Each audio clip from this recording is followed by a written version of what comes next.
Okay, I think it started. So, hello, ma'am. Good evening, and Good evening. wel- welcome everyone to our free workshop on techniques for stress and anxiety management, day two.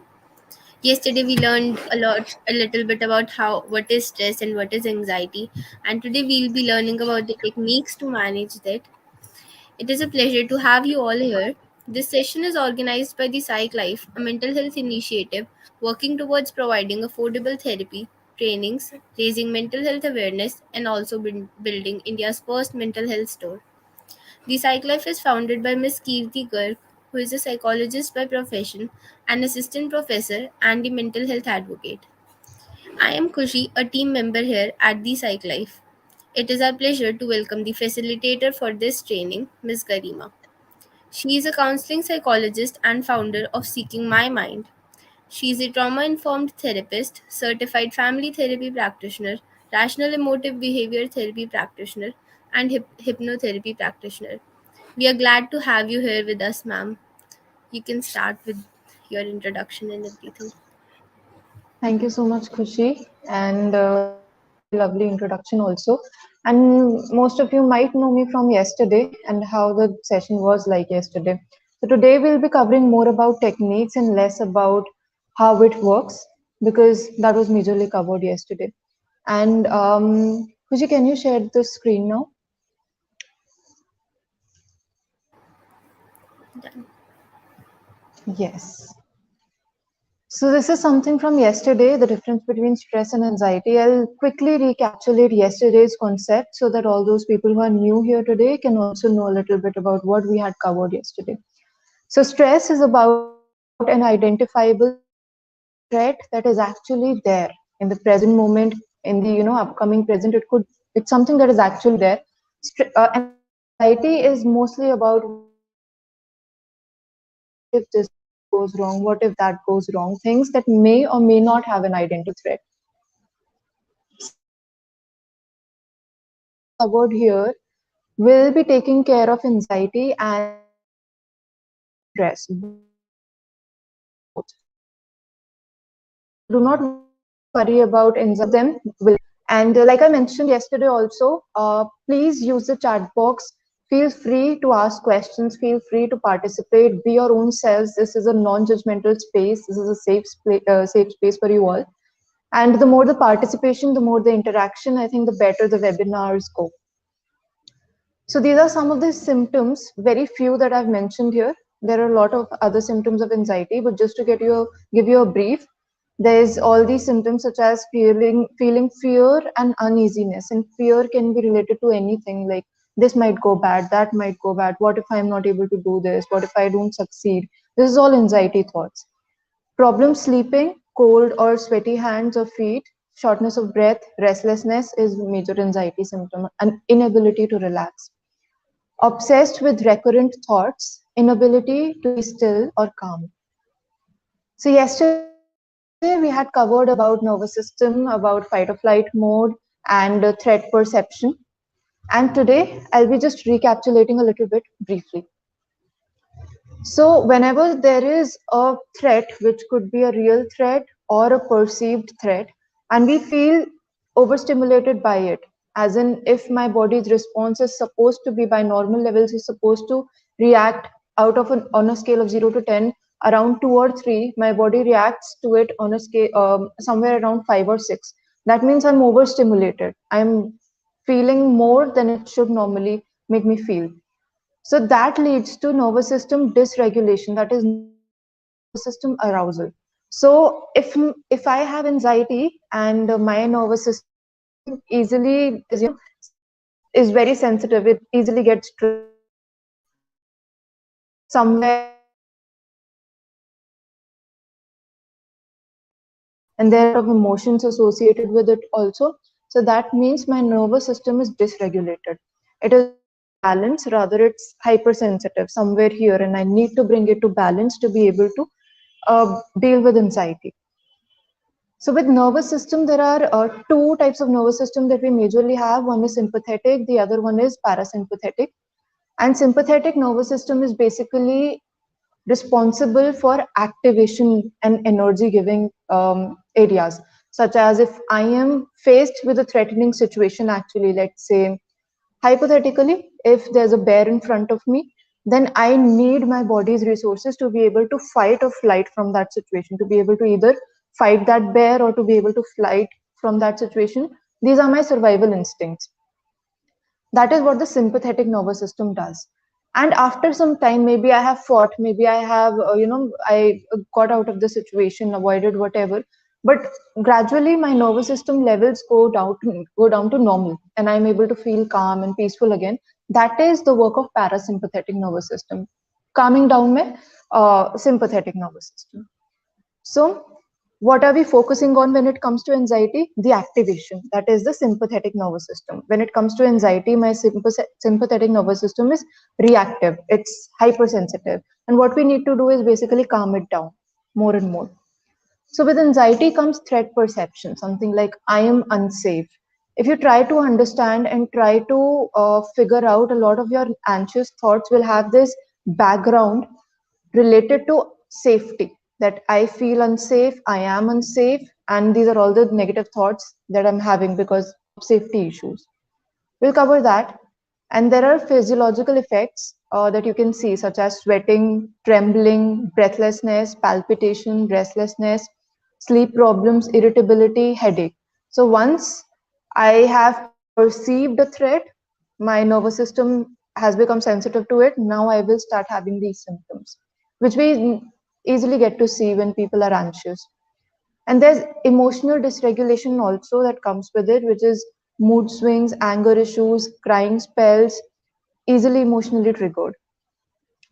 And when the fight mode is active, we can know the fight mode is active because I'm sweating, I'm trembling, I'm restless. These are all active areas, no? These are all activity. My body is reacting in some or the other way. And when it comes to flight mode, I can see that there is avoidance. I don't want to go to work. I don't want to go to school. I don't want to take this exam.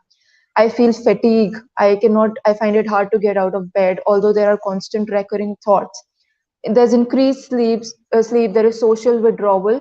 So here I'm breaking a myth. So whenever people say that anxiety is about only activity, you feeling nervous, trembling, you having that chest pain and breathlessness is anxiety, and you being in bed all day long is not anxiety. That is a myth. Because anxiety can also lead to avoidance. It depends upon what type of problem that you're having, can lead to avoidance as well. And while you're trying to avoid the situation, you may still have those recurrent thoughts about the threat that is perceived. So here we are trying to understand the triggers of anxiety. And why don't you all just mention some situations that stimulate your anxiety easily, plus your reaction to the situation? So, what are the things in day to day life that easily trigger your anxiety, and what is your reaction towards that anxiety? I've given some examples here. First one is when someone criticizes me, I feel threatened, and my reaction is I become angry. I maybe shout, I scream, or I try to get away from that situation.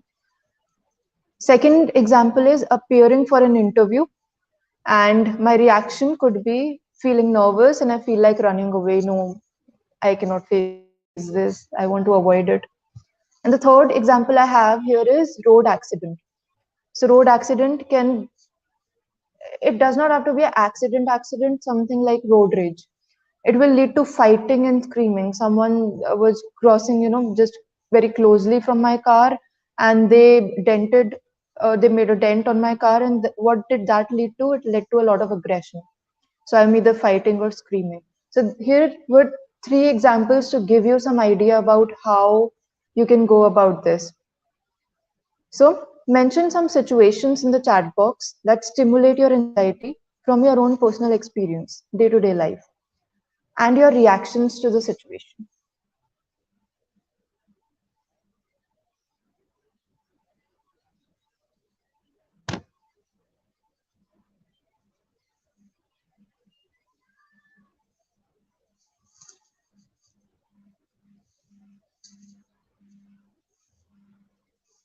Office tasks.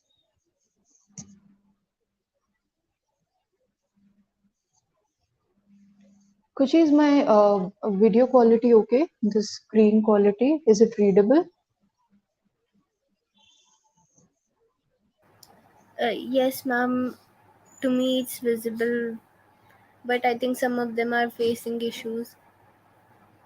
Okay. So if there are more such problems, you can let me know and let's see what we can do about it.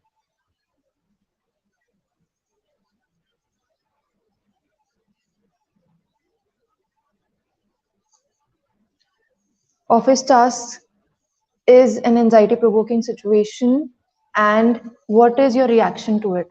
I also need to know that. Traveling to an unknown place alone, I avoid going. That is your reaction, and that is a situation very beautifully mentioned. Feeling very light, like falling, check BP pulse, become more confused.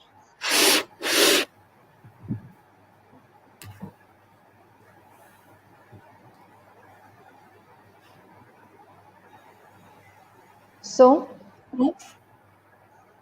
are you saying something, Kushi? No, ma'am.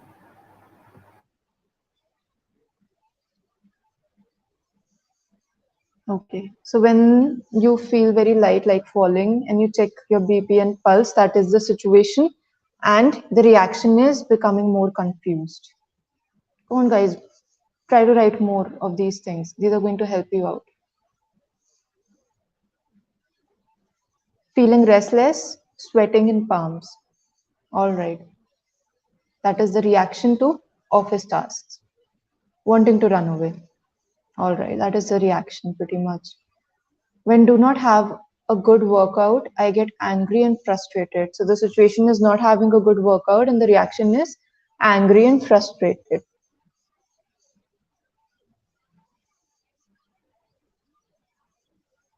Okay. Now here I'm covering the ABC model that I briefly did yesterday in a lot more detail today because that is the first technique that can help you with anxiety reduction and management. So, like I mentioned yesterday, A does not lead to C. A refers to activating event, B refers to belief, and C refers to consequence. And an activating event, which is basically a situation, anxiety provoking situation, or any situation, does not lead to consequence such as being angry, being anxious, wanting to avoid. These are not the consequences that are directly triggered by the event. Rather, it's my belief about it that has a role to play in the consequences. Hanging out with a friend, being worried that my company will be boring, procrastinating it, and overthinking about conversations and scripting. Very good. All right. So, here, like I mentioned, the three examples on the last slide, when someone criticizes me, it does not lead to the reaction, me becoming angry. Rather, it's my belief about it that they are against me, that they're perceiving me wrong, and I feel threat, I feel anxious, I feel fearful, and that leads to the consequence such as me becoming angry. So anger looks like a defensive trait, and it is it basically looks more attacking but is more of defensive. So when a person looks angry, they may look like they're strong or confident, can be perceived that way. But anger is a weakness. They are threatened, and that is why the anger is coming out. So if I don't feel confident and okay in my own skin, I feel stimulated, I feel triggered. That is where I can get angry easily. So, appearing for an interview does not directly lead to feeling nervous. The interview is not causing that nervousness. Rather, it's my belief about it that I won't do well. This is a maladaptive belief. This is an unhealthy belief that I have, which is leading to the consequence.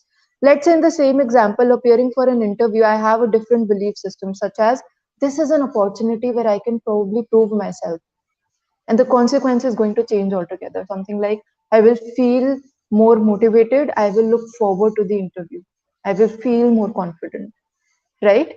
So the situation was the same. Just because we changed the belief, the way we think, we were able to change the consequence altogether, our reaction to it.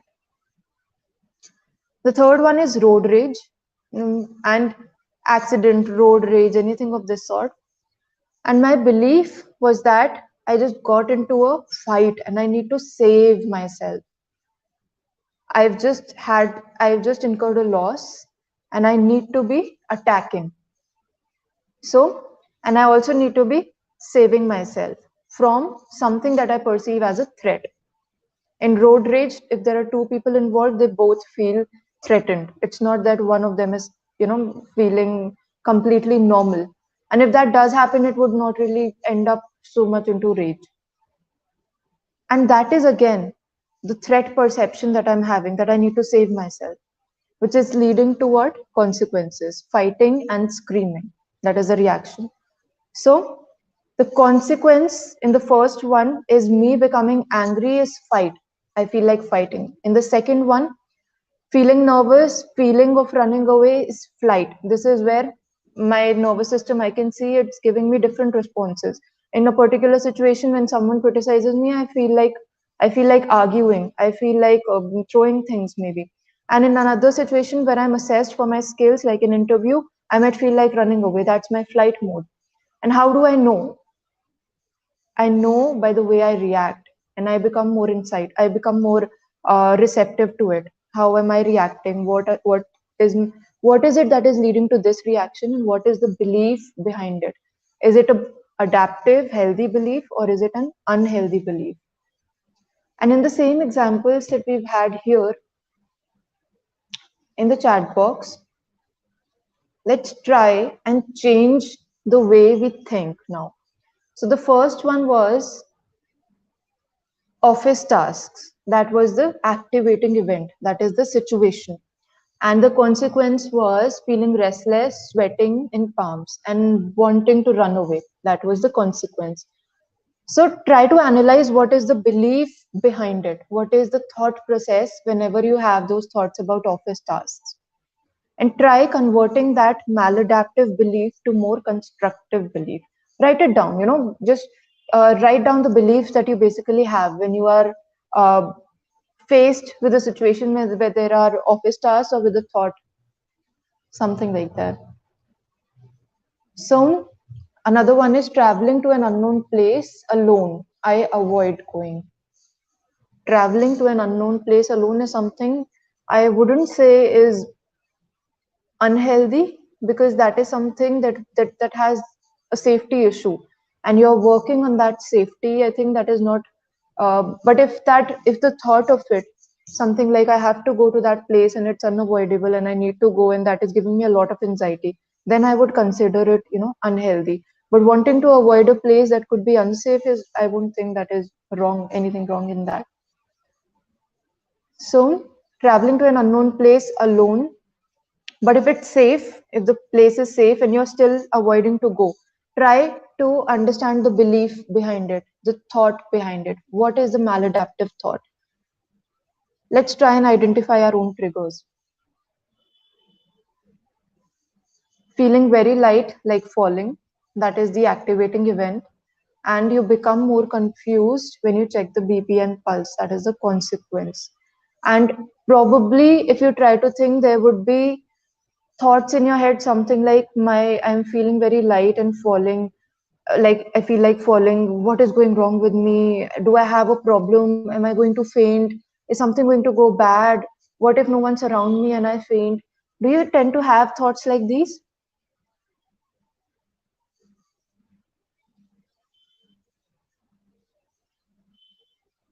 And when do not have a good workout, I get angry and frustrated.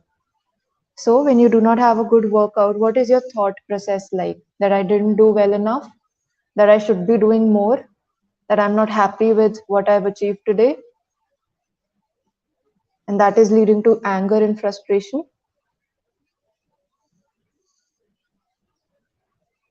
Hanging out with a friend, being worried that my company will be boring, procrastinating it or overthinking about it. So you have also mentioned the belief here. Hanging out with a friend, being worried that my company will be boring is a maladaptive belief. Because I don't know if my company is actually going to be boring or not, or if it's going to be boring all the time or not. But what I try to do is, the consequences, procrastinating overthinking about it, not doing the work, delaying it, avoidance. That is what the flight mode. And where is it coming from? The belief, the maladaptive belief that it's going to be boring.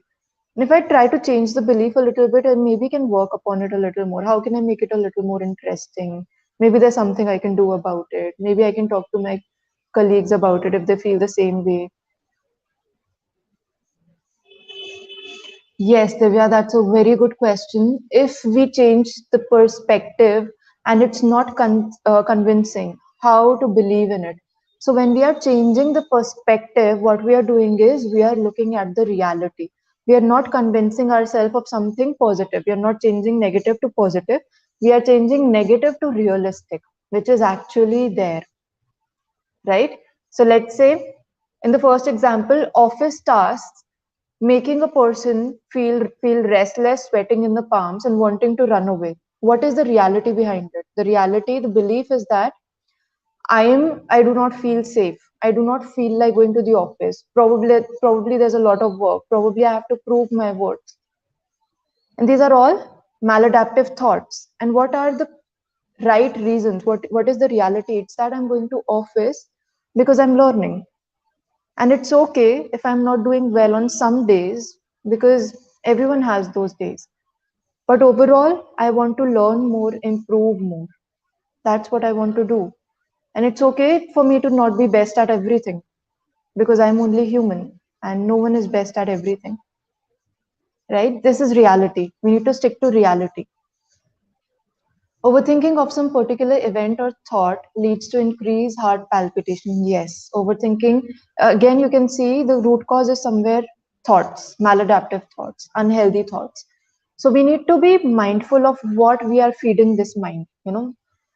What am I thinking about? If my thoughts are so negative, they're leading to something, such a physiological change, such as heart palpitations. I need to go to the root cause. What is this thought? Is this even real or not? Is it threatful? Definitely it's threatful. Threatening, I'm sorry. That is why it's leading to this physiological reaction. Not fainting thoughts, feeling like suddenly and feeling light suddenly and then feel like that. Okay. All right. Could you give me some other example? Because this is something related to your health condition. And if you could tell me a little more about anxiety that is not exactly related to your health condition, maybe not related to BP, pulse. Because like we discussed yesterday, your medications are already going on for that. And there's another thing that we need to focus here on is that actual versus perceived threat. Every time I feel threatened does not mean there's an actual threat. If I have to uh, face an interview, does not mean that is the end of the world. That is a perceived threat. If I don't clear this interview, then I'm worthless. That is so unrealistic. I just put myself in an anxiety provoking situation. If I don't get through this interview, it's okay. I will learn from where I went wrong and probably I'll apply again in the same company or somewhere else. That is where it will help you.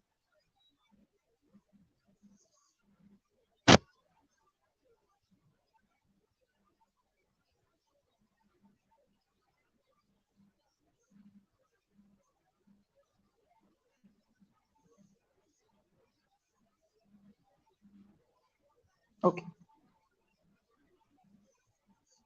So the floor tilting feeling, and doctor said it's all anxiety, and anxiety is leading to that BP change, that pulse rate change, you feeling that dizziness and that feeling of that you're going to fall. All that is there, right?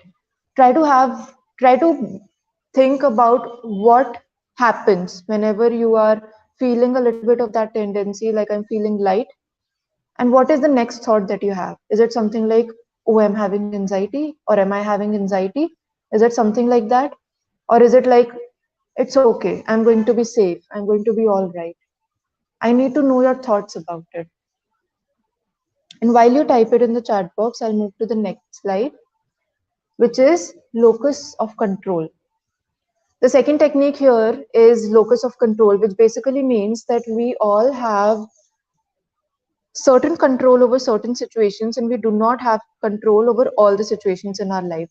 So there's something called internal locus of control, which basically means that I believe that I can take responsibility for my own action. My life is pretty much in my control, but not completely.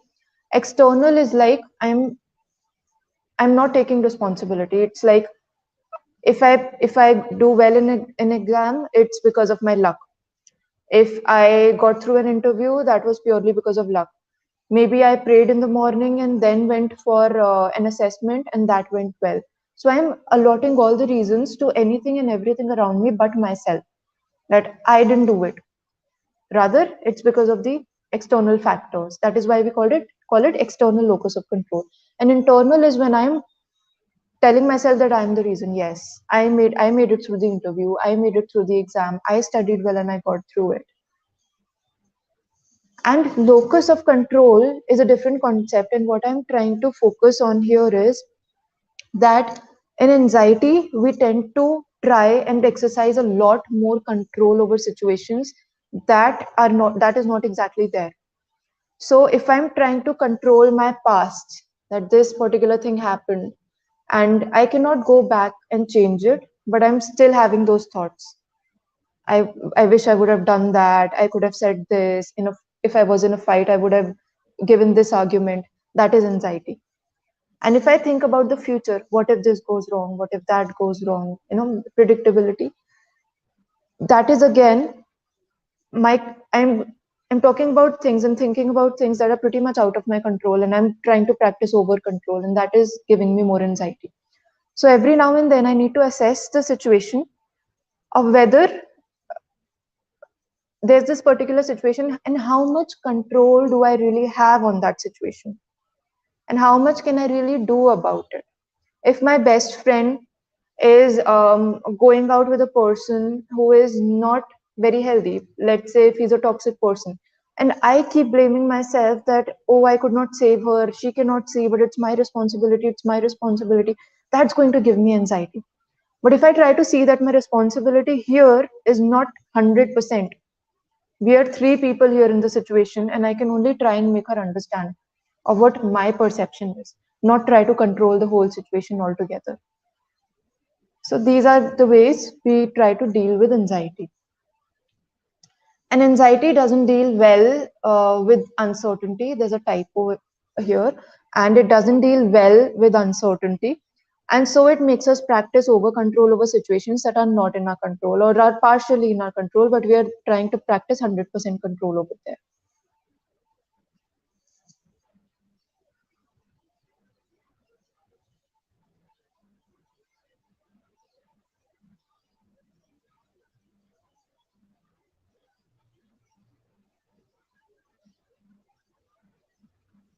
Okay. Indian Helpline, I'll get back to you on this one because this is something that is not related to context over here, but I'm going to let you know. We're going to discuss this towards the end, probably. Okay. So hold on to this, and if there's anything else that you need me to know, write it down in the chat box. The third technique we have here is scheduling worry time.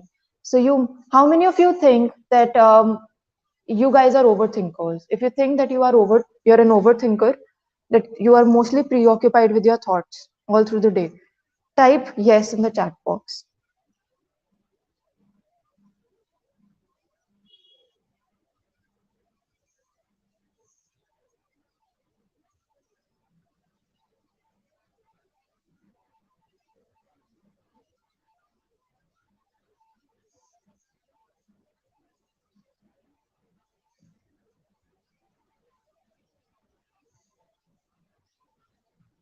I can see all the yeses.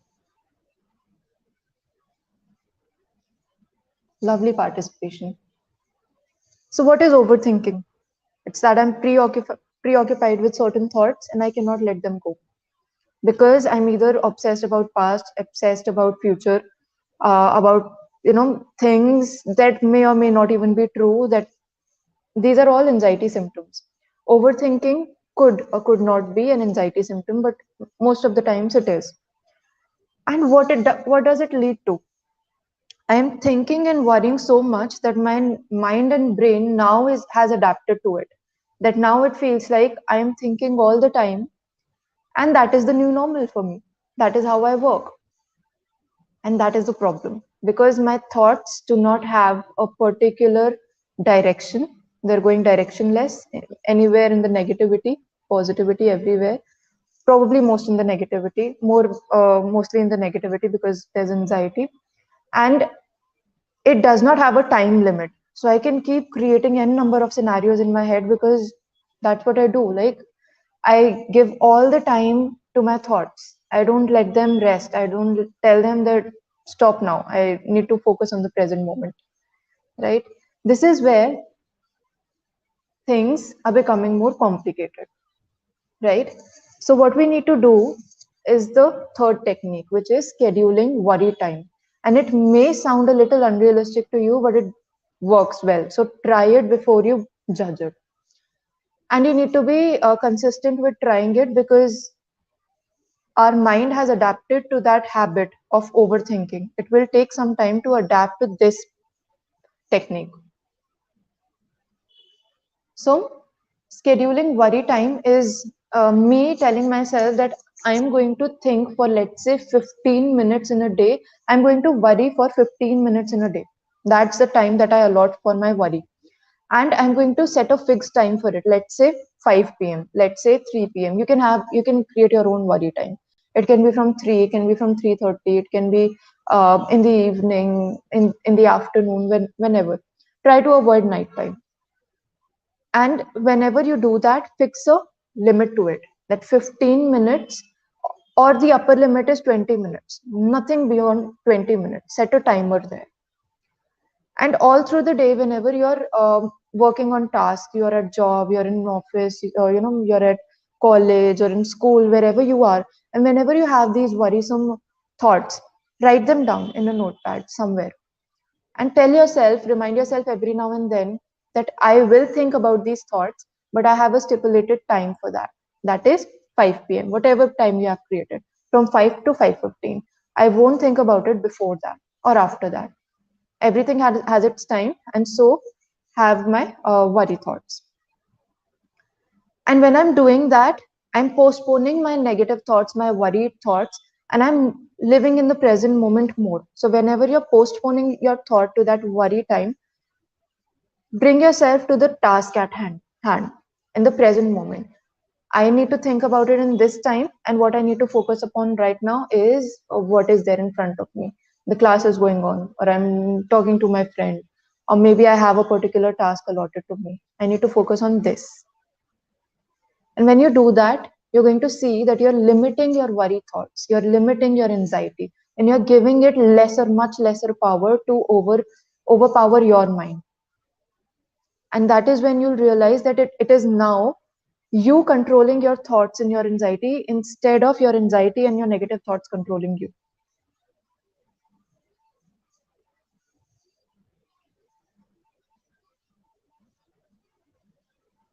When it comes to the present moment,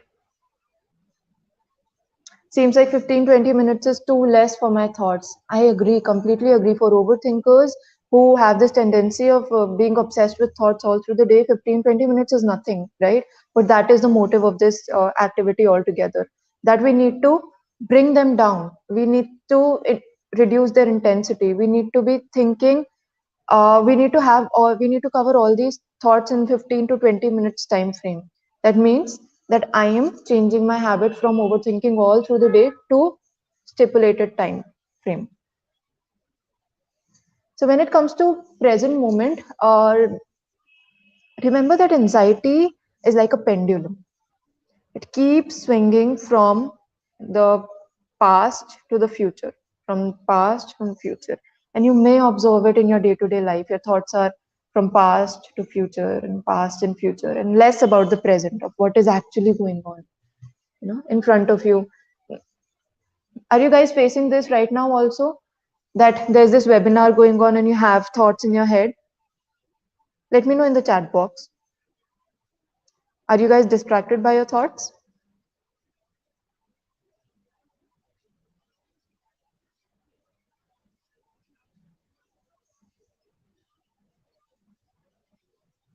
or are you present, actually focusing? Happens. It is a habit of my mind and my brain to basically overthink and be preoccupied with things all the time, with thoughts. So now it has become a habit now, pretty much, and I'm trying to change that habit. Which brings me to this technique, which is grounding technique and mindfulness. This will help you cut ties with those thoughts of past and future and bring you to the present moment every now and then. Okay. And while I'm thinking about the past and future, all I'm missing out on is the present moment, because the problem is not like the problem is either in the past or in the future, but the problem is not really there in the present moment. And that is why my present moment is safe, but I'm not able to feel that safety because I'm preoccupied with threatening thoughts.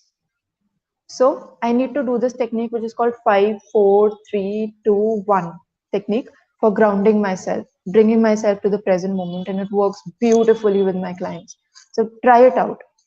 These are all the things that you're going to learn in therapy sessions, and I these are my favorite ones, and my clients love it. So I'm sure that you guys are going to like it too. But of course, practice makes you better at it. So 5 things, and I'm basically indulging in the present moment through my sense organs. I am activating my sense organs to bring myself to the present moment. 5 things that I can see around me. And when I'm seeing those things, if my thoughts are too loud, I can be vocal about it. I can be verbal about it. I can see a table in front of me. I can see the light in front of me. I can see a sofa in front of me. I can see my phone here. I can see my bottle here. I can see laptop here. So 5 things that I can see. 4 things that I can touch. And you have to get up from wherever you are and you have to go around. It's it's advisable if you try to do it in a park or something, because that helps with refreshment also. But it's okay if you don't go to a park and you want to do it in your room also, that works. So 4 things that you can touch. So I can get up and touch the chair. I can go there and touch the wall. I can go towards my sofa and touch the sofa. I can touch the bed. I can touch the table. 4 things. Any 4 things out of these. 3 things that I can hear. And when it comes to hearing, my thoughts are loud, in my head, and I'm missing out on the present moment. So I need to focus on the sounds and nothing else except the sounds. What are the 3 things that I can hear? And if you cannot hear 3 things, pay more closer attention. You might be able to listen to the wind, or some bird, or someone on the road, maybe some honking. 2 things that you can smell. And these 2 things, if they're readily available in your environment, let's say if you are in a park, you can go and smell the leaves, you can go and smell a flower, you can you can probably smell uh, the mud around you. And if you cannot, if you're in a setting where you're not able to smell anything, just get up and smell anything from, let's say, the fridge. Smell the fruit, smell a fragrance, go in the balcony. You may smell, go and it basically does not have to be naturally available in your environment. You can make it available to your own self. And one thing that you can taste. So if it's somewhere around you, like you can pick up a toffee, you can drink water, you can brush your teeth and taste that toothpaste. Anything that you can taste readily, that's there in your environment. So these 5 things, these 5 sense organs will cut your thoughts from past and future, and they will bring you in the present moment, and that is exactly where you belong. I'll take up the questions towards the end. The fifth technique we have here is self-coping statements. And if you can try and recollect all through the day, since we're all overthinkers here, we are pretty much preoccupied with negative thoughts, right? So try and recollect what all are the types of thoughts that you basically have. Are they helpful ones? Are they unhelpful ones? Are they negative? Are they positive? Are they realistic? Are they unrealistic? Are they imaginary, or are they actually there in the reality? Are they making you feel safe, or are they making you feel unsafe? Be more noticing and observant towards your own thoughts, because that is what you're feeding here, and this is operating you altogether. So we need to be very careful with what are we feeding to our mind. So this self-coping statements technique is about: our anxiety convinces us that I am unsafe. Provide yourself with evidence that I am safe, that I am okay, that I'm all right, I'm here. In this present moment, I'm safe. My surroundings are safe. I probably have my loved ones around me, my parents, my family. If I don't have, my friends would be there, my colleagues would be there. I'm in a safe environment. There's nothing to actually worry about. And if there is something to worry about, what is the intensity of it on a scale of 0 to 10? I need to realistically evaluate it, not give it 10 altogether, because that is what my anxiety will make me do. But I have to evaluate realistically. Is it 5? Is it 4? Is it manageable or not? Because I'm pretty sure it's manageable. So many things that we've been through in life, and we thought we could never go through, but we made it through because things became manageable. So I am safe because I have my loved ones here with me. I am safe because my surroundings are safe. I am safe because this could be a perceived threat and not a real threat. And these self coping statements, some examples are there on this slide. I am always important no matter what. So I am making myself my first priority. And there's nothing selfish about it. This is how exactly it should be. This hurts, so I need to be extra kind towards myself. I'm facing anxiety, I'm experiencing stress, and what I really need is to take care of myself right now and to be kind to myself instead of being hard on myself. I've dealt with harder situations and I know it will get better. So, when you guys think about these things, does it make you feel better instead of the way the anxiety makes us think? Let's say I'm faced with anxiety, I'm in a particular situation that feels threatening to me. And I'm telling myself these things, that this is tough, but so am I. Not everything will go my way, but I will try to be flexible. Everything will get better sooner or later. It's not that great, it's not the worst thing either. If I stay strong, I know I will get through it. And if you can see, these are not unrealistic thoughts. This is the reality, this is the actuality. I'm not feeding my mind with something that I cannot convince myself with or believe.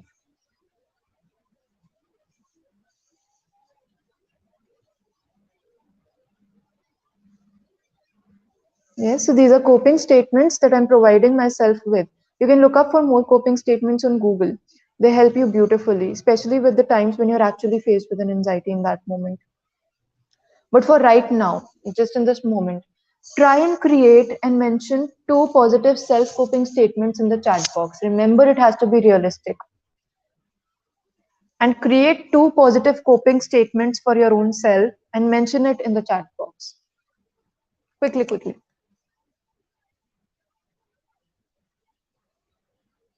These statements help, but how long will this go on? Feel like I'm stuck on survival mode.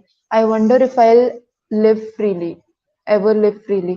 I understand. This is what anxiety does, and this is how anxiety makes us feel. But these statements are not just, temporary relief. These are statements that we also need to believe in, not just telling myself that this is going to happen, this is going to happen, and it's okay. I'm also believing. And once I start believing, I am regulating my nervous system. My nervous system, which was hyperactive, which was hypersensitive, and it was feeling anxious, reactive. Now, when I'm believing that it's going to be okay, things are going to be fine. They have been fine in the past also. And I'm strong. I'll deal with it. I can find more resources and try to deal with the situation in a more effective way. These are not just statements. These are things that I'm helping myself with and I'm believing in. So once you actually start believing these statements, you will construct a mindset where You are trying to help yourself. Anxiety is making you against yourself. And in this, with these coping statements, you will be helping your own self. And the mindset changes altogether. And the nervous system reaction to it changes altogether. So you won't be stuck in that cycle, right? So weigh down these thoughts, make them more realistic. Tell yourself that this is in every situation, it's not possible that the worst case scenario is going to happen, that the most negative is going to happen. A statement like I am not worthless, this is, a sort of negative again, because altogether it's not negative, but try to avoid not statements, shouldn't not statements. Rather change it to more positive. You're doing a good job here, but try to change it a little, in a little better manner, something like I am worthy. Because when you're mentioning worthless, when you're faced with a difficult time, your anxiety might want to just believe that no, you are worthless, and it's there in front of you, just a coping statement, right? A word that you put there. So what you need to tell yourself and emphasize on is worthy. So I am worthy, I deserve good things, I can be happy, I can create happiness for myself. Yes, very good. I had overcome in past and I will be okay again. Beautiful, beautiful. You guys are doing it beautifully. This is how we manage anxiety, just by managing the way we perceive and our belief systems.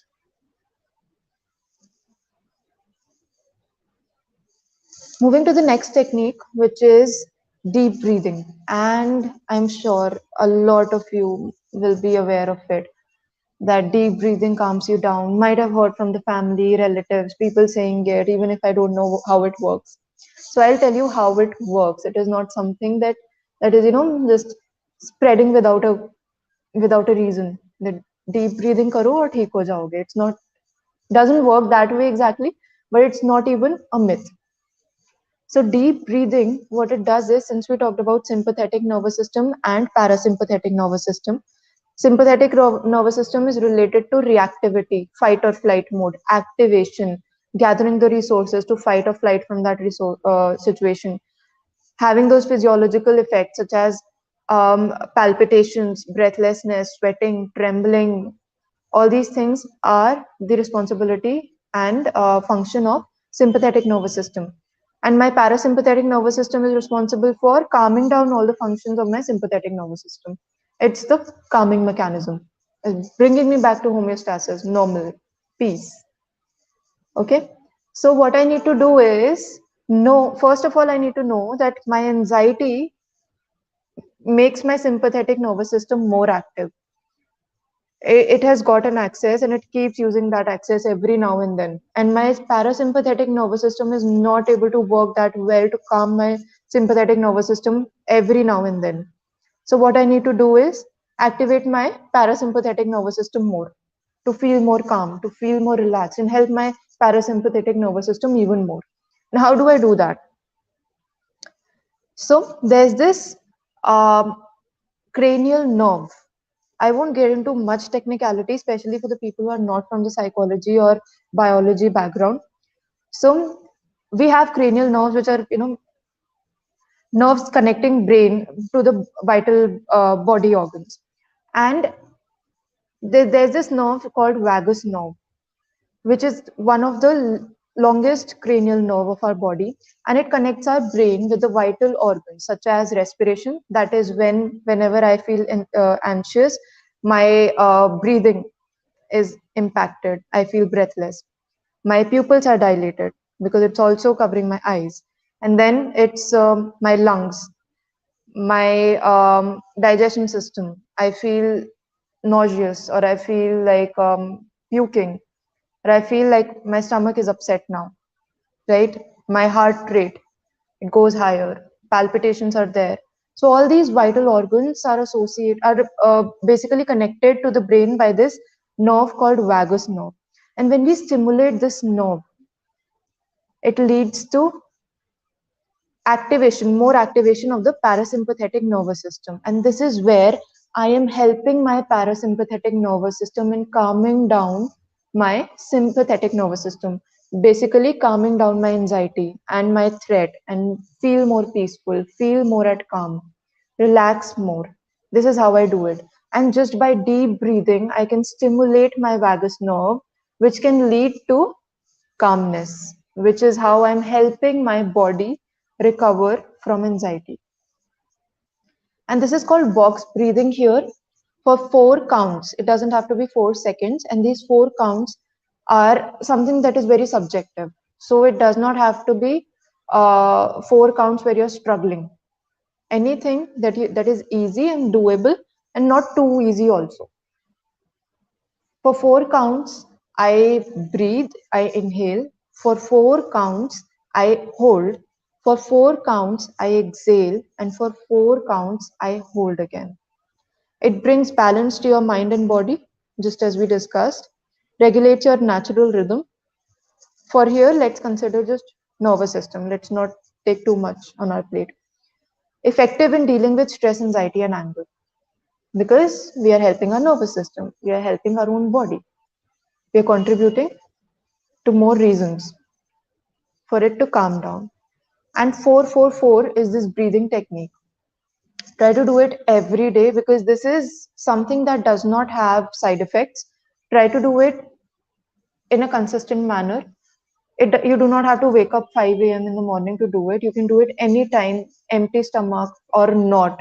It does not create a difference, right? Do it anytime and try to do it, especially when like have a consistent time with it that I'm going to do it every day in the afternoon or in the evening, whatever. But there's going to be one time that I'm going to do it normally, and there's going to be one time when I'm going to do it when I feel anxious. So you can start with one time a day for 2, 3 minutes. It doesn't have to be overwhelming, it doesn't have to be burdening. And if you feel, because this beautifully helps everyone, who has anxiety. So on days when you don't feel like doing it, try to do it for 1 minute. It doesn't have to be a lot. And it's okay if you skip some days, even that is okay. But try and be a little more consistent because consistency is the major key with deep breathing.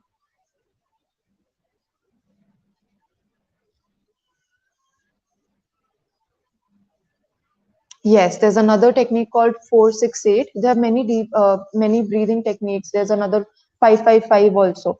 It's completely up to you which one you would want to follow. Here, I've taken box one into consideration. Any of these are going to target your anxiety and reduce it down. No problem with you using any other technique of deep breathing. And the seventh technique here I have is helpful versus unhelpful thoughts. So, like we discussed, anxiety leads to negative thoughts, or negative thoughts lead to anxiety. They go hand in hand, and they keep me preoccupied all through the day. And what is happening here? That a lot of my negative thoughts are unrealistic, they are unhelpful. If I tell myself something, I have left it too late. So that is not helping me. Something like I'm freaking out right now. That is not helping me. Something like I can't do this. Not helping. I'm not capable of achieving this. Not helping. These are the things that are only making my anxiety worse. And if I can just change a little bit the way I'm thinking in those moments, I can change the consequence. Again, brings me back to the ABC model. If I just change my belief a little bit, if I'm in an interview, if I have to basically go for an interview and I am having these thoughts that I won't be able to make it, and I'm sure I can give myself a number of reasons of why I cannot make it. But I need to have more evidence based thinking, more realistic thinking. That, okay, I'm not that bad. Have particular skills. I do have qualifications. I might be able to do it. Maybe I can. And that is going to change the consequence. Instead of me feeling so nervous about it, it will give me a little more confidence. This slide is not clear, so I'll read it out for you all. Anxiety works in the negative direction by activating unhelpful thoughts. Focus upon changing the unhelpful thoughts to helpful ones. Unhelpful thoughts, the list is I have left it too late. And the helpful thought instead of this is I am going to make best use of this time I have left. This is particularly realistic and better statement that can help me cope from that anxiety. Another unhelpful thought is, I'm never going to be able to get this done. And a helpful thought for it is, I'm going to do as much as I possibly can, which is realistic. Unhelpful thought is, I'm freaking out right now. And helpful thought is, I feel anxious, I acknowledge it, but I know what to do uh, to help with that. Instead of giving in to freaking to that anxiety, I have changed my thought system to, okay, I acknowledge that I'm feeling anxious right now, but I think I can do something with it. I probably know some techniques now, so I can help myself here. An unhelpful thought is, I can't do this. Any particular situation, any particular task, I can't do this. Very repetitive. And a helpful thought attached to it is, I can try my best. It's okay. I do not have to be result oriented, that my worth will only be dictated by the result. My worth is dictated by how I perceive myself and what amount of efforts I put into that particular task. So even if I can't do it and that is the result, I wasn't able to do it, that does not make me worthless, because I need to be realistic and I cannot do all of the things. Like, I cannot get through all of the tasks in my life. There are things that I can be better at, and there are things that I may not be so good at. And it's okay to fail, it's a part of life. Does not mean that I will always fail, right? So instead of I can't do this, because that is me predicting negatively that no, no, no, I can't do this. Telling myself that maybe I can try, maybe I can give my best shot.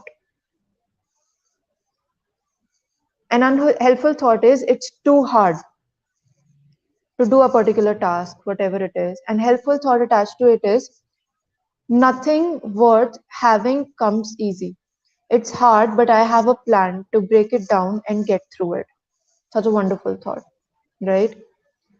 An unhelpful thought is, what is the point of all of this? What is the point of what I'm doing? And a helpful thought to it is, I'm going to come out the other end of this with no regrets. Because regrets are here. And changing the way I think. I change the way I'm perceiving myself. And instead of being too hard on myself, I need to be easy on myself, because the first support that I require in the world is of my own. I need to support myself. I need to embrace myself. I need to be my own best friend. Will you ever, like, tell me in the chat box, will you guys ever tell these things to your best friend?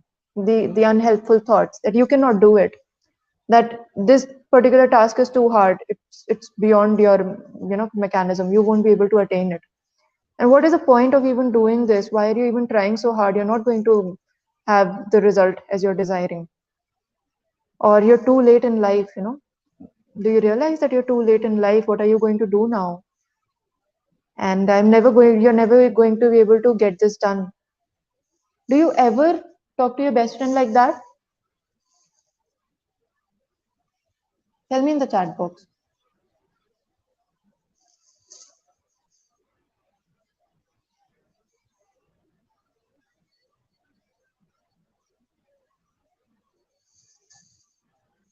Definitely. Anxiety is proportional to your thoughts. Now it's on the person for thinking helpful or unhelpful thoughts. Definitely. And it doesn't come easy. It's not like I'll tell you the techniques today and you're going to be like, okay, now I'm an expert here. It comes with practice. Come on, guys, tell me. Do you talk to your best friend like that? No, no, no, right? If you wouldn't talk to a person that way, why would you talk to yourself like that? That means that you are being easy on others, but you cannot do that for your own self. That is wrong. We need to do that for our own self, right? We need to be a little more easy on us. We need to be a little more supportive of us.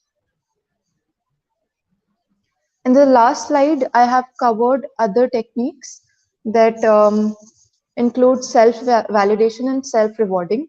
So I validate myself. And it is not unrealistically that I'm validating myself for the wrong reasons, but for the right reasons. Something like, I might have not achieved exactly as I was expecting, but I have still come far. And that is what's validating. I appreciate myself for putting those efforts. I am trying each day, and that is what counts. I am going to be more and more positive when it comes to talking to my own self. I need to be easy on myself. These are validating thoughts that are going to make you feel more lighter and free instead of those anxiety driven thoughts. Self rewarding is about praising yourself. It could be in a materialistic manner. Let's say you were preparing really hard for something, for an exam, for office, for a project, for a deadline, anything, and you made it through. Let's say, right? Reward yourself with a meal, with going out, with something that you like, maybe a movie, anything. And even if you're not able to, reward yourself for the efforts that you put in there, because it's not the result that you are completely focused on. It's about the efforts and me being more supportive towards myself. Second is setting realistic expectations for my own self. So it's easier to tell a friend, it's okay to take a break. It's okay if you weren't able to do it, maybe you'll be able to do it next time, but it's so hard to tell that to my own self. So you need to have more realistic expectations of your own self. Something like, I can if I need to set realistic targets. If I'm taking 10 things on my 10 tasks on my for my day, I need to make sure that these 10 tasks are attainable, achievable, given my energy limits, not just to anyone else कि वो कर लेंगे तो मैं भी कर लूंगी. Not that way. मेरी एनर्जी कितनी है आज और मैं कितना कर पाऊंगी, उस तरीके से I am setting that realistic those realistic expectations for my own self. Because if I'm setting unrealistic standards for myself, unrealistic expectations for my own self, then I'm only inducing more and more anxiety. I'm increasing and contributing towards my anxiety. I'm giving myself reasons that I wasn't able to do it. I'm not good enough. This is how it goes. But the problem was that it wasn't about attainable or not attainable. It was about how much I can do and how much realistic I need to be. Cold baths help beautifully. It calms down your nervous system.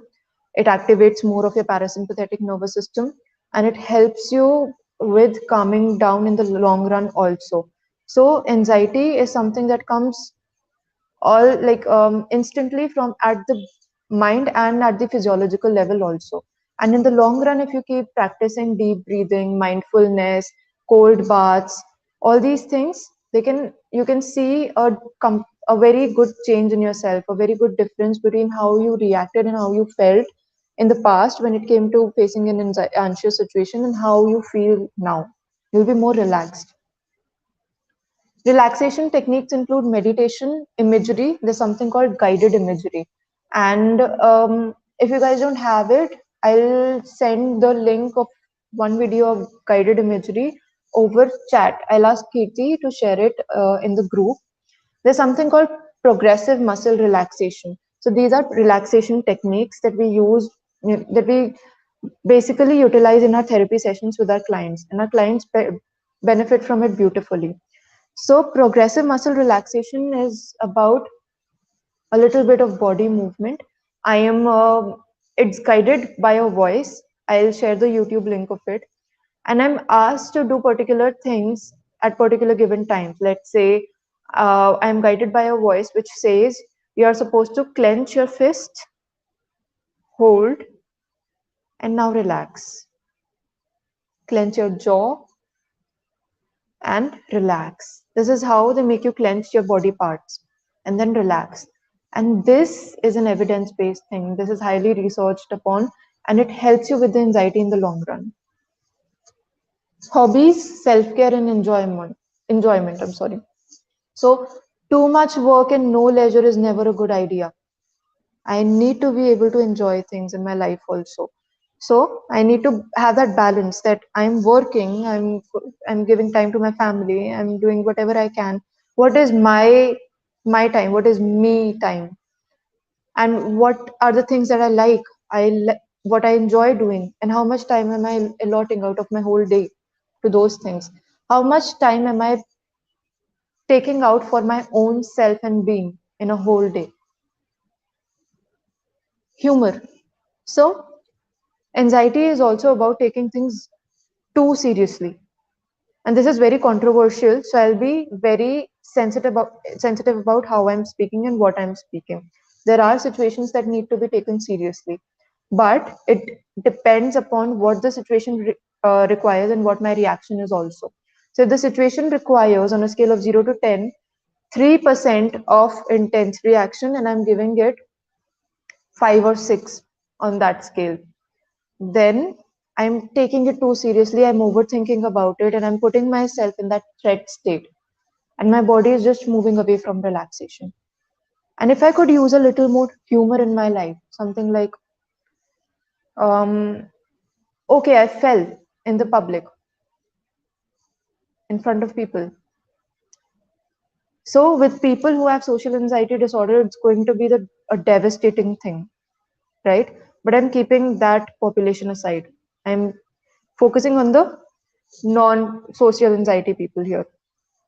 And let's say I fell in public and now I'm thinking, oh my God, what people would be thinking about me. I embarrassed myself and I don't know my thoughts are going to be about it, and I won't be able to stop thinking about it for the next 3, 4 days. And how did I do that? Why? I should have changed my slippers and things like that. Just provoking anxiety more. Instead of I fell, I laughed at myself. That was a funny moment. It's okay, everyone falls. That was a funny moment. Moving on. So whenever possible, whenever the situation can allow, try and using humor and be very mindful about it, because humor is not something that is applicable everywhere, and there should not be a overuse of humor. Let's say not being Chandler, you know, using humor as a defense mechanism, as a coping mechanism to get through the anxiety all through the time. It's only making me feel better just for some time. Instead, it's actually helping me well as a coping skill. I'm using it in a manner that is helping me in the long run also. Exercise and body movement, as we all know, it also helps us beautifully in lifestyle changes such as eating on time, sleeping on time, regulates the circadian rhythm, and having a routine helps. And if you cannot have a routine, you do not need to have a rigid routine. Try having a little bit of it. It's okay, just being a little more consistent with things, and lifestyle changes such as eating healthy foods and exercising a little more, going outside, changing the setting, not being, if you're working from home, so not being home all day long, or if you're working from office, so you come from office to home and then you sleep. Try changing that, going for 10 minutes walk outside, maybe a place that I like, maybe around a fountain, maybe around a lake, maybe in a park, anywhere. Take this time out for your own self. And now we are done with the techniques. I included 7 techniques, and other techniques are also here. And I didn't want to bombard you with a lot of techniques, because अगर आप इतना भी कर लो थोड़ा थोड़ा करके, I'm not saying utilize all of them all together. थोड़ा थोड़ा करके इनको implementation start कर दो, you're going to feel much better, much better. Brings me to the last slide, that seek therapy. Anxiety is manageable, it is also treatable. So, what I'm trying to say is that it might not completely go away, but it can become more and more manageable. And it's not realistic to think in a way that I can always manage my anxiety. Sometimes the levels are higher than it is in our control, and if I'm practicing over control, then it's only increasing my anxiety. So seek professional help, get yourself assessed, and if you require, you can definitely go for therapy. Therapy is a beautiful thing that is going to lead to beautiful outcomes in life. All these things that we have mentioned in this webinar, there are going to be a lot more things. in therapy sessions, and this is the opportunity that you're giving yourself. It's you getting to know yourself better. Nothing wrong about it. Don't let the stigma get in your way. And also, if you like, my content, if you want therapy sessions from me, if you want to be connected with my page where I majorly cover about anxiety also, you may stay connected with my page on Instagram with the name Seeking My Mind, and I've mentioned here. So now I'll be taking up questions. Whatever questions you have, type them down in the chat box.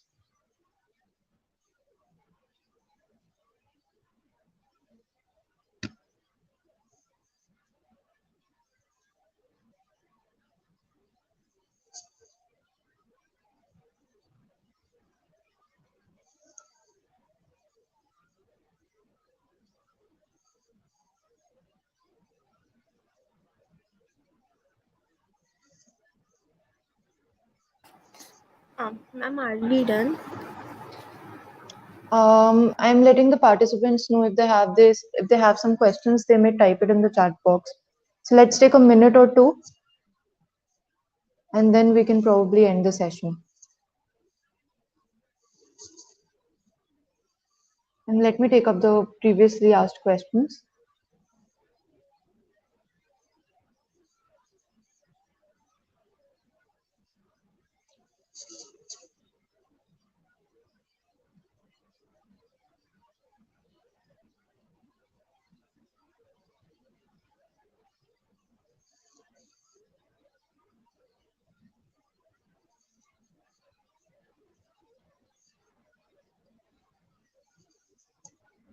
So Indian Helpline, like you mentioned, that doctor said it's all anxiety.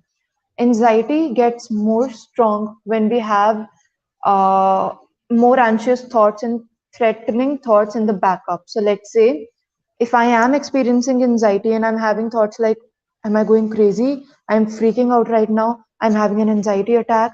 Am I going to be okay or not? These are only increasing my anxiety. So, all the self coping statements that I mentioned is where these things can become a little more manageable and adaptive. But of course, you have been taking medications and you have been on treatment. Consider therapy also along with it, because everything is not just about neurochemistry. Some control we need to put on our neurochemistry, some control we need to have on our own self. There's changes in the way we think, the way we behave, and mindset changes also, the way we react to situations. With these things and therapy into consideration, you will be able to help yourself with anxiety. And when doctor is saying it's all anxiety, go back to your doctor and speak to your doctor again about it. Okay? And definitely do consider therapy for yourself, because it is definitely going to work beautifully in your case.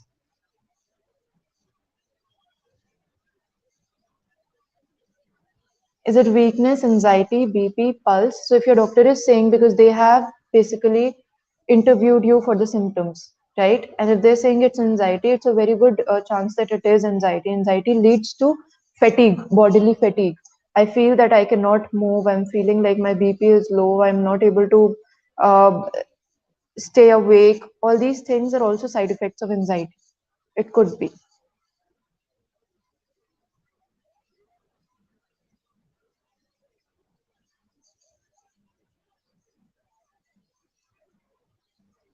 But ma'am, if what if an important decision is to be made now, which is going to affect the future, and I'm unable to decide which is making me anxious? Yes. So if it's making you anxious, you need to first curb down the anxiety, because anxiety does not lead to very good decision making. It leads to negativity. It has that negative direction naturally. And what we need to do is have more reality. Research upon your decision, research about it more and more. Give yourself more evidence, talk to people, talk to experts, and if you still feel that you cannot figure it out, you may talk to a counselor.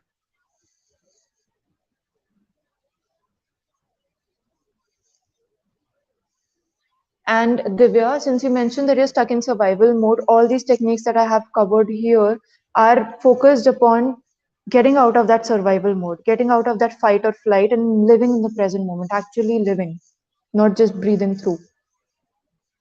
So the nervous system regulation is going to happen with these techniques.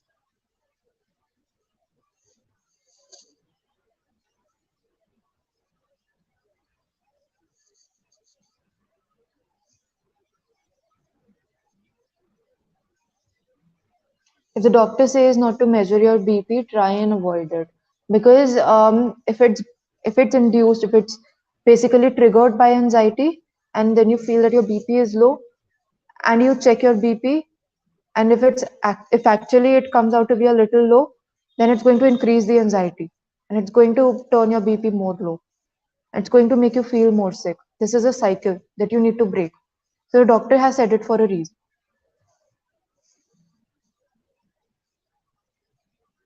Ma'am, is there a way to access therapy for free? I don't think that is possible. Although you can look it out on, you can search it over Google. Therapy sessions are a service, right?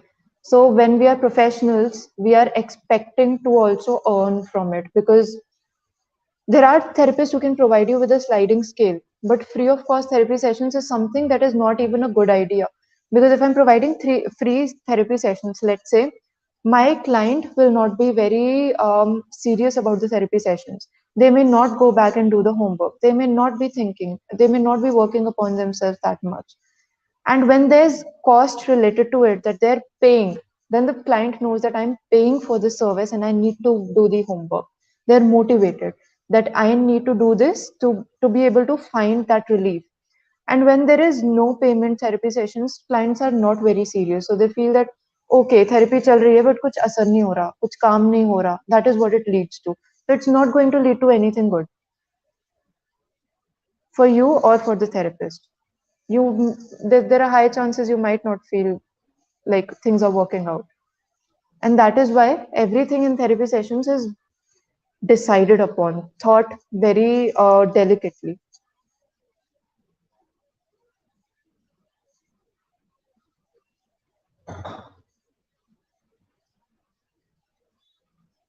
When I don't get me time, I feel irritated.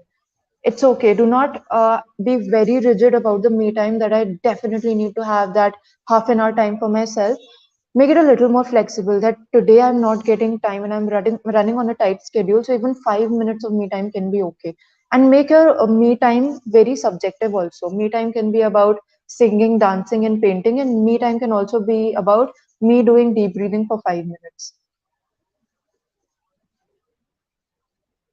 How do I know when I need to start with medications? You will not get to know that. You need to visit a psychiatrist. They will be able to assess you for the same. They will interview you for the symptoms. And if you're already having these thoughts that you might need medicines, there's a possibility that you might be needing medicines. So visit a psychiatrist or a clinical psychologist for assessment.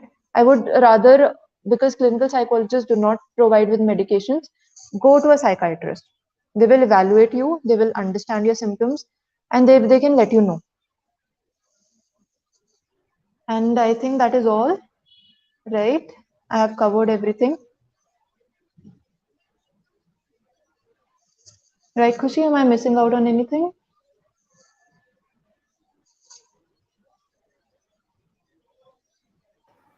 Someone have just commented. You can check that. Okay. I understand, but currently I stopped my sessions because I'm not able to spend on it right now. Although we have a counselor in college, so I connected to them very well. This is a beautiful step that you've taken for yourself. See, you pretty much are solving your own problem. So connect with your counselor in your college, and they will also be able to help you out with understanding about finances, how to manage them, and how you can go for therapy sessions, maybe if you need to in the long run, later stage. So they can help you out there. You can find sliding scales. You can find probably look for affordable therapy sessions. These services are available, but free of cost sessions, if anyone is even providing, I don't feel that's a very good idea. That does not lead to a lot of benefit. Okay, then I think we are pretty much done here, Kushi, and we can move towards the end of the session now.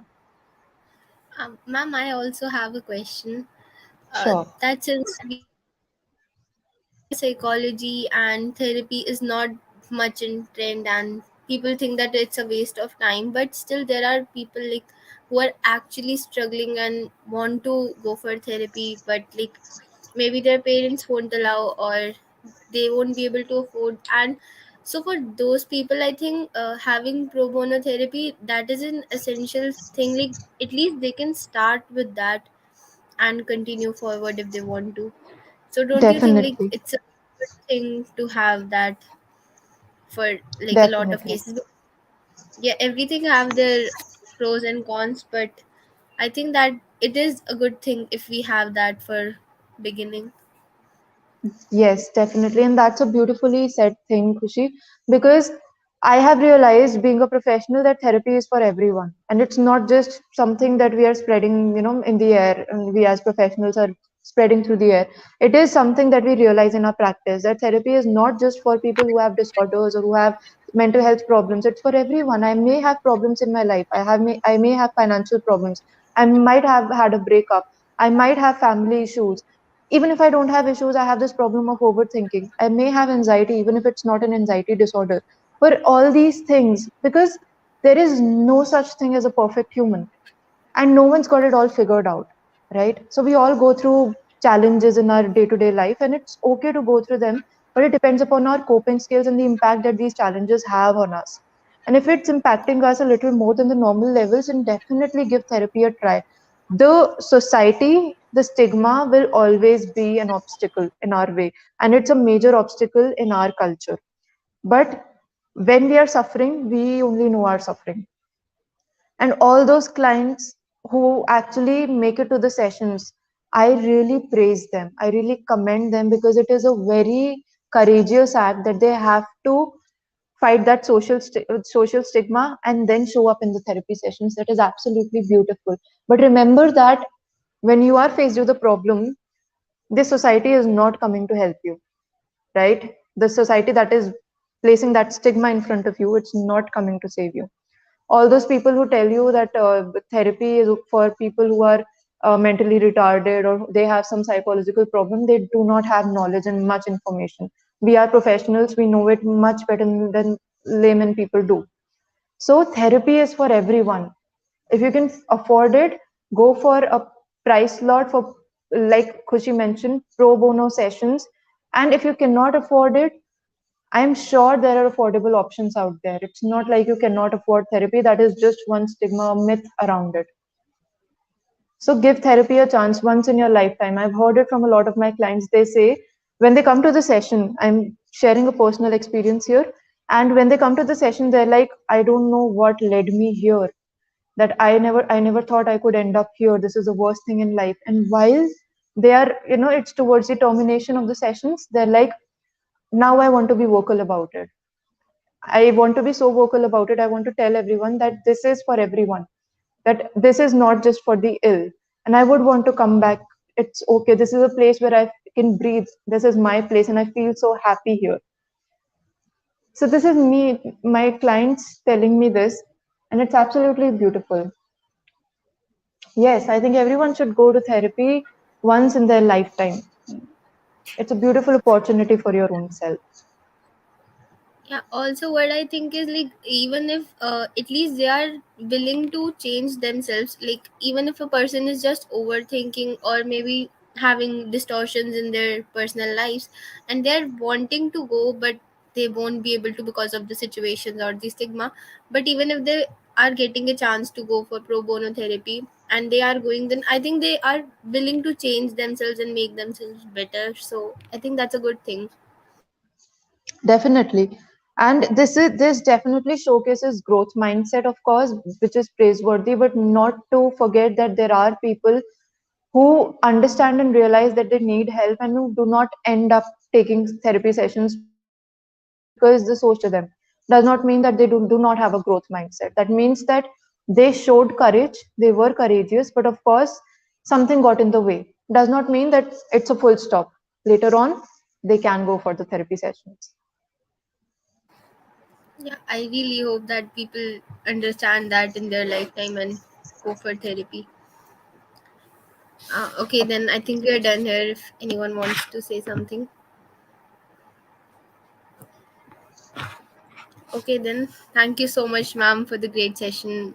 I really hope everyone have learned a lot. Like personally, I've learned a lot being an overthinker. That because these things are helpful in our daily lives, right? Because everything stresses us in our daily lives. Like so, these things are very necessary for us to understand how we can cope with stress in our daily lives. And to everyone here, thank you so much for giving us your time. Thank you so much, ma'am, for giving this great session. Okay, Thank you then. so much, Khushi. Thank you, lovely audience. You've been very nice. You've been very participative, and I really praise you for that. Thank you, Khushi. Thank you, Psych Life. And take care of your own selves. And if there's anything that you need to reach me out for, know that Seeking My Mind is a platform which I run, and you can be open to it. So take care and bye bye. Bye, ma'am. Thank you.